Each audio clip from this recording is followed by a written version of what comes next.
حبیبہ رضی اللہ تعالیٰ عنہ نے ایک خواب دیکھا تھا، اور وہ خواب یہ دیکھا تھا کہ ان کے شوہر کی شکل اور صورت مسخ ہو گئی، خراب ہو گئی، بدل گئی۔ تو حضرت حبیبہ کہتی تھی کہ مجھے بڑی گھبراہٹ ہوئی، لیکن جب صبح ہوئی تو صبح کو عبید اللہ ابن جہش نے کہا کہ میں دین اسلام کو چھوڑ کر دین نصرانیت کو اختیار کر رہا ہوں، اس لیے کہ دین نصرانیت ہی مجھے اچھا اور بھلا معلوم ہوتا ہے۔ تو حضرت حبیبہ رضی اللہ تعالیٰ عنہ نے ان کے سامنے اپنے خواب کا تذکرہ کیا، ان کو ڈرایا اور بات رکھنے کی کوشش کی، لیکن وہ نہیں مانے۔ انہوں نے دین نصرانیت کو اختیار کر لیا، شراب پینے لگے، اور اسی حالت میں ان کا انتقال ہو گیا۔ بزرگان محترم، حضرت حبیبہ رضی اللہ تعالیٰ عنہ کس قدر صابرہ تھی، اس کا اندازہ اس واقعے سے لگایا جا سکتا ہے کہ جب کہ وہاں آپ پردیس میں تھی، آپ کا وہاں کوئی نہیں تھا، لیکن ان حالات میں بھی آپ نے اپنے والدے کو نہیں پکارا، اپنے پریوار کو نہیں آواز لگائی، بلکہ صبر و استقامت کے ساتھ دین اسلام پر قائم رہی اور اللہ کی عبادت کرتی رہی۔ جب رسول اکرم صلی اللہ علیہ وسلم کو صورتحال معلوم ہوئی تو آپ نے حضرت عمر ابن امیہ زمری رضی اللہ تعالیٰ عنہ کو شاہ نجاشی کے نام ایک خط دے کر کے بھیجا، اور اس خط کے اندر یہ لکھا کہ میری طرف سے وکیل بن کر حبیبہ کو پیغام نکاح دے دو۔ حضرت عمر ابن امیہ زمری رضی اللہ تعالیٰ عنہ شاہ نجاشی کے دربار میں پہنچے۔ جب شاہ نجاشی کو معلوم ہوا تو وہ ادباً بیٹھ گیا، اور رسول اکرم صلی اللہ علیہ وسلم کے خط کو لے کر اس نے چوما، چاٹا، بڑے ہی ادب و احترام سے کھولا۔ حضرات علماء نے لکھا ہے کہ شاہ نجاشی، اس کا نام اسحمہ تھا، اور حبشے کا جو بادشاہ ہوتا تھا وہ نجاشی کے لقب سے ہی جانا پہچانا جاتا تھا۔ جب اس کا انتقال ہوا اور رسول اکرم صلی اللہ علیہ وسلم کو مدینہ منورہ میں معلوم ہوا تو آپ نے غائبانہ نماز جنازہ پڑھی۔ بہرحال شاہ نجاشی نے اپنی باندی کو بلایا اور بلا کر یہ کہا کہ حبیبہ کے پاس جاؤ اور جا کر کے رسول اکرم صلی اللہ علیہ وسلم کا پیغام نکاح دے دو۔ ابراہہ غالباً باندی کا نام تھا، وہ ان کے دروازے پر پہنچی، جا کر دستک دی، اجازت مانگی، اجازت مل گئی، اور انہوں نے جا کر رسول اکرم صلی اللہ علیہ وسلم کا پیغام نکاح دیا۔ حضرت حبیبہ رضی اللہ تعالیٰ عنہ نے قبول کر لیا، اور خوشی میں اور بشارت کے صلے میں اس باندی کو 2 کنگن، اپنے پیروں کی پازیب اور انگوٹھیاں عنایت کی، اور حبیبہ رضی اللہ تعالی عنہا نے اپنے چچا زاد بھائی خالد ابن سعید کو بلایا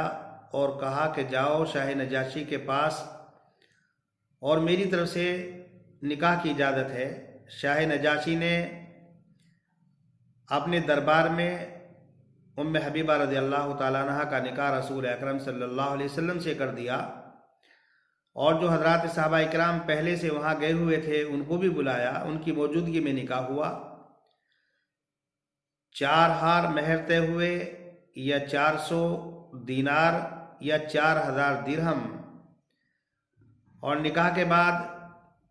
جب حضرات صحابہ اکرام جانے لگے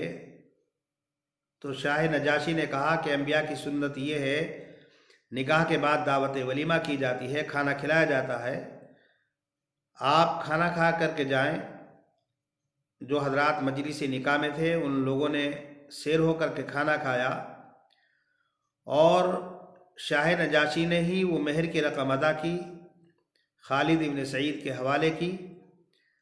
اور اس کے بعد بہت سارا ساز و سامان حضرت حبیبہ رضی اللہ تعالی عنہا کو دیا، اور دیگر عورتوں سے کہا کہ حبیبہ کو جا کر کے بشارت دو، اور بہت ساری عورتیں کپڑے، عطر، خوشبو وغیرہ لے کر کے حاضر ہوئی۔ اس کے بعد حبیبہ رضی اللہ تعالی عنہا نے اس باندی کو بلا کر کے 50 مسقال اور دیا، جو کہا کہ جس وقت تم پہلے میرے پاس بشارت لے کر کے آئی تھی اس وقت میرے پاس مال نہیں تھا، اور یہ نکاح غالباً سن 6 ہجری میں ہوا یا سن 7 ہجری کے اندر ہوا، اور حضرات علماء نے لکھا ہے کہ 627 عیسوی کے اندر یہ نکاح ہوا، اور 628 سے لے کر کے 632 عیسوی تک حضرت ام حبیبہ رضی اللہ تعالیٰ عنہ رسول اکرم صلی اللہ علیہ وسلم کے ساتھ رہی، اور اس کے بعد شاہ نجاشی نے حضرت شرحبیل ابن حسنہ رضی اللہ تعالیٰ عنہ کے ہمراہ حضرت ام حبیبہ رضی اللہ تعالیٰ عنہ کو مدینہ منورہ پہنچایا۔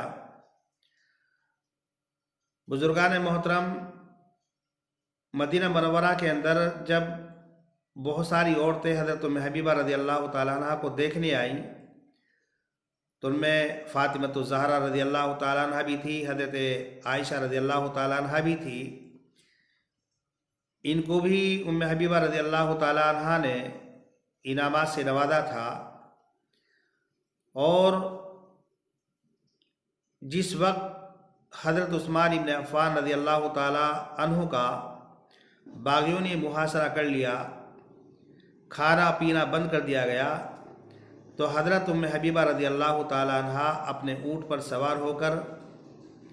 گئی۔ باغیوں نے روکنے کی کوشش کی، لیکن بعض حضرات علماء فرماتے ہیں کہ باغیوں کے اندر گھس کر ان کے گھر پہنچی، ان کو کھانا اور پانی دیا۔ بعض حضرات یہ کہتے ہیں کہ باغیوں نے جانے نہیں دیا اور یہ واپس آ گئی۔ حضرت ام حبیبہ رضی اللہ تعالیٰ عنہ رسول اکرم صلی اللہ علیہ وسلم سے کس قدر محبت کرتی تھی، اس کا اندازہ اس بات سے لگایا جا سکتا ہے کہ ایک مرتبہ جب حضرت ام حبیبہ رضی اللہ تعالیٰ عنہ کو یہ معلوم ہوا کہ رسول اکرم صلی اللہ علیہ وسلم ام حبیبہ کی بہن سے نکاح کرنے جا رہے ہیں، تو حضرت ام حبیبہ رضی اللہ تعالیٰ عنہ نے فرمایا کہ اللہ کے پیغمبر، آپ ام سلمہ کی بہن سے نکاح کرنے جا رہے ہیں، آپ میری بہن سے نکاح کر لیجئے۔ تو فرمایا کیا تم اس بات کو پسند کرتی ہو؟ کہ ہاں۔ بزرگان محترم، دیکھیے کہ کوئی عورت یہ نہیں چاہتی کہ میری کوئی دوسری سوتن بنے، لیکن حضرت ام حبیبہ رضی اللہ تعالیٰ عنہ اپنی بہن کو رسول اکرم صلی اللہ علیہ وسلم کے نکاح میں دینا چاہتی تھی، اور کس قدر اللہ کے رسول صلی اللہ علیہ وسلم سے محبت کرتی تھی، پیار کرتی تھی، اس کا اندازہ اس بات سے لگایا جا سکتا ہے کہ جب حدیبیہ کے معاہدے میں اضافے کے لیے ابو سفیان مدینہ منورہ پہنچے، جو اس وقت تک مسلمان نہیں ہوئے تھے، تو حضرت ام حبیبہ رضی اللہ تعالیٰ عنہ کے گھر تشریف لے گئے، اور جب چارپائی پر بیٹھنا چاہا تو چارپائی پر رسول اکرم صلی اللہ علیہ وسلم کا بستر تھا، تو حضرت ام حبیبہ رضی اللہ تعالیٰ عنہ جلدی سے اٹھی اور بستر اکٹھا کر دیا۔ ابو سفیان نے جب یہ دیکھا تو کہا کہ میں بستر کے لائق نہیں ہوں یا بستر میرے لائق نہیں تھا، تو حضرت ام حبیبہ رضی اللہ تعالیٰ عنہ نے برجستہ کہا کہ یہ رسول اکرم صلی اللہ علیہ وسلم کا بستر ہے، اور آپ مشرک ہیں، ناپاک ہیں، آپ اس لائق نہیں کہ رسول اکرم صلی اللہ علیہ وسلم کے بستر پر بیٹھیں۔ بزرگان محترم، حضرت ام حبیبہ رضی اللہ تعالیٰ عنہ کا جب آخری وقت ہوا تو انہوں نے حضرت عائشہ رضی اللہ تعالیٰ عنہ کو بلایا، اور بلا کر کے یہ کہا کہ سوتنوں کے درمیان میں جو کچھ ہوتا ہے اللہ تبارک و تعالیٰ نے اس کو ہمارے سب معاف کر دیا، لیکن اب میں آپ سے معافی چاہتی ہوں کہ آپ مجھے معاف کر دیں اور میرے لیے استغفار کریں۔ اور اسی طریقے سے حضرت ام سلمہ رضی اللہ تعالیٰ عنہ کو بلایا، اور بلا کر ان سے بھی یہی بات کہی۔ اس سے اندازہ لگایا جا سکتا ہے کہ حضرت ام حبیبہ رضی اللہ تعالیٰ عنہ کس قدر اللہ سے ڈرتی تھی، خوف زدہ رہتی تھی۔ وہ یہ چاہتی تھی کہ میں دنیا سے اس حال میں جاؤں کہ میرے اوپر کسی کا کوئی بوجھ نہ رہے۔ رسول اکرم صلی اللہ علیہ وسلم کے طریقے کی، سنت کی کس قدر پیروی کرتی تھی،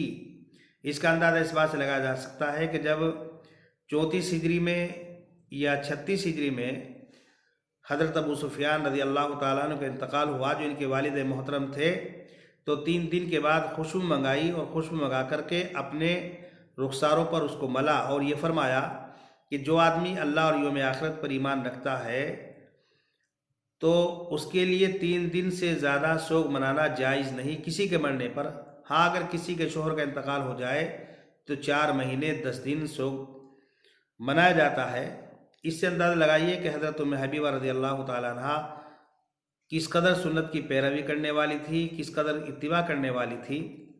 حضرات علماء نے لکھا ہے کہ 666 یا 664 عیسوی میں 45 ہجری یا 44 ہجری میں مدینہ منورہ کے اندر انتقال ہوا، اور حضرت امیر معاویہ رضی اللہ تعالیٰ عنہ کا خلافت کا زمانہ تھا۔ مروان ابن حکم مدینہ منورہ کا گورنر تھا۔ مروان ابن حکم نے نماز جنازہ پڑھائی، مدینہ منورہ کے اندر ان کا انتقال ہوا اور بقیع کے اندر ان کو دفن کیا گیا۔ بعض حضرات علماء کہتے ہیں کہ ملک شام کے اندر انتقال ہوا اور وہیں پر ان کو دفن کیا گیا، لیکن صحیح بات یہ ہے کہ ان کے انتقال مدینہ منورہ کے اندر ہوا اور وہیں بقیع کے اندر ان کو دفن کیا گیا، اور ان کی کل عمر جو ہے 74 سال کی ہوئی۔ بعض حضرات علماء نے 76 سال لکھی ہے۔ تو یہ 10ویں حضور اکرم صلی اللہ علیہ وسلم کی زوجہ محترمہ تھی کہ جنہوں نے اپنے دین و اسلام کو محفوظ رکھنے کے لیے ہر طرح کی پریشانیوں کو برداشت کیا، دین اسلام پر ثابت قدم رہی، جبکہ اگر ان کے بیک گراؤنڈ کو دیکھا جائے تو یہ ہر اعتبار سے طاقتور تھی، قوت والی تھی، لیکن سب چیزوں کو چھوڑ کر دین اسلام کو قبول کیا، اور دین اسلام کو قبول کرنے کے بعد جو مصائب جو آلام ان پر آئے ان پر صبر و تحمل کیا، اور ایک ایسی نظیر مستورات اور خواتین کے لیے انہوں نے قائم کی کہ حالات کیسے ہی ہوں، کتنے ہی خطرناک ہوں، کتنے ہی آلام اور مصائب آ رہے ہوں، لیکن ہمیں دین اسلام کو مضبوطی کے ساتھ پکڑنا ہے، دین اسلام پر مضبوطی کے ساتھ چلنا ہے، اور اپنی زندگی میں رسول اکرم صلی اللہ علیہ وسلم کی سنتوں کو اہمیت دینا ہے، اور انہی سنتوں کو ہمیں اختیار کرنا ہے۔ اسی میں ہمارے اور آپ کے لیے کامیابی ہے، کامرانی ہے۔ حضرات علماء نے لکھا ہے کہ تقریباً 65 احادیث ان سے منقول ہیں، جو 2 روایت امام بخاری اور امام مسلم نے نقل کی ہیں، باقی دوسری کتابوں کے اندر موجود ہیں۔ اللہ تبارک و تعالیٰ سے دعا ہے کہ اللہ تبارک و تعالیٰ ازواج مطہرات کی پیروی کی ہمیں توفیق مرحمت فرمائے، اور اللہ تبارک و تعالیٰ ہمارا خاتمہ ایمان پر نصیب فرمائے۔ وآخر دعوانا الحمد للہ رب العالمین۔